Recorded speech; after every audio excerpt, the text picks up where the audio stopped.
Yeah, the junior teachers, we had Mrs. Gibbs. She was old. She used to have pink bloomers down to her knee. I remember that. She used to sit and we used to stand and read stories, and she used to sit there warming her bloomers against the heater. She always fascinated me. She was lovely. I remember we used to read out loud and sing out loud. Basically a lot of showing off, I think. We loved it. I adored the school dinner. Peppery mashed potato. Oh, they used to come out in an ice cream scoop. And then at the end, if you had prunes, we used to queue up with our cups for a glass of prune juice. At the end of we all used to queue up again. Didn't like Dead Man's Ear, which is grey jam, roly-poly. But school dinners I adore. But it was. You had a working farm as well. Mr. Newman, where the trust yard is now. That was a working farm. And I can remember geese coming out of that, the Red Lion yard, and chasing you. Every time you went past, they'd chase you, you had to run. I don't know if geese they were, the farmers or the Red Lions, but they were about all the time. They don't actually pet, they bite, don't they? So if you saw them, they'd come towards you, you sort of ran the other way.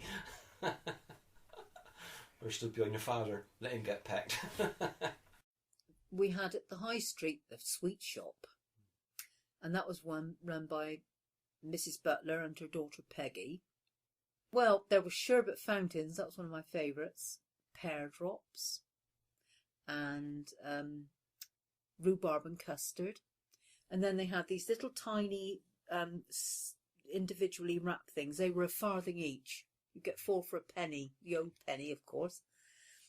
They were blackjacks, which were sort of licorice, I suppose, and fruit salad. We had £0.50 pocket money, but we had to earn it, and that was quite a lot of money in those days. And we also had to buy at least one 6-penny savings stamp.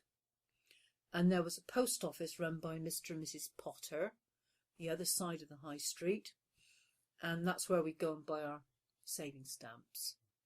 There was a Mrs. Worsley that used to live at Bewley Lane.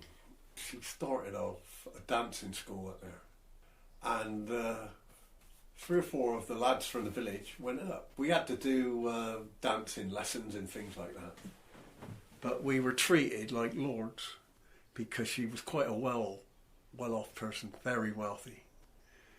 She used to have her own cook up there, and we were able to stop overnight. And yeah, we had a really good time. We used to put on ballet shows.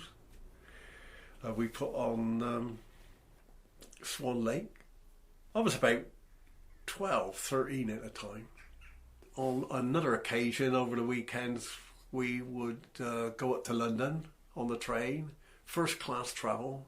We'd have breakfast, and then we'd go to a couple of shows, and maybe go to the Royal Ballet. Well, we thought we were quite wealthy and well off then. Two of us had an audition for the Royal Ballet School.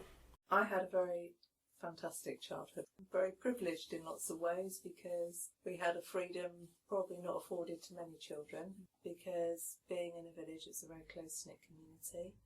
There are about 11 of us of the same age group as myself, and we went to the little preschool we had then, or playgroup as it was called then, and we all went through the village primary school together.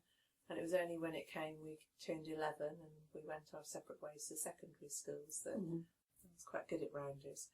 I was a phone favourite with everyone, and I was Slogger Selman at that stage. I was very good at hitting the ball. I think I wasn't so keen on the football. We also had to play cricket, which the girls didn't particularly like. We use the village and the environment around us very much as our sort of teaching area. I mean, Lacock School is a very small school. We would go down and do, nature studies and geography things along the river. I remember learning all about the river meanders and that. And, we would walk from Raybridge along to Beanacre, following the river along. I knew everything there was to know about the village. I knew the history of the abbey, who had lived there, when they'd lived there. I knew lots of things, about the blind house, the workhouse, the tannery. They're all things that aren't really part of the history syllabus anymore. The children in the village today don't really know a lot of history about our village, and I think that's really sad. It's a beautiful village, and we should be proud of our history.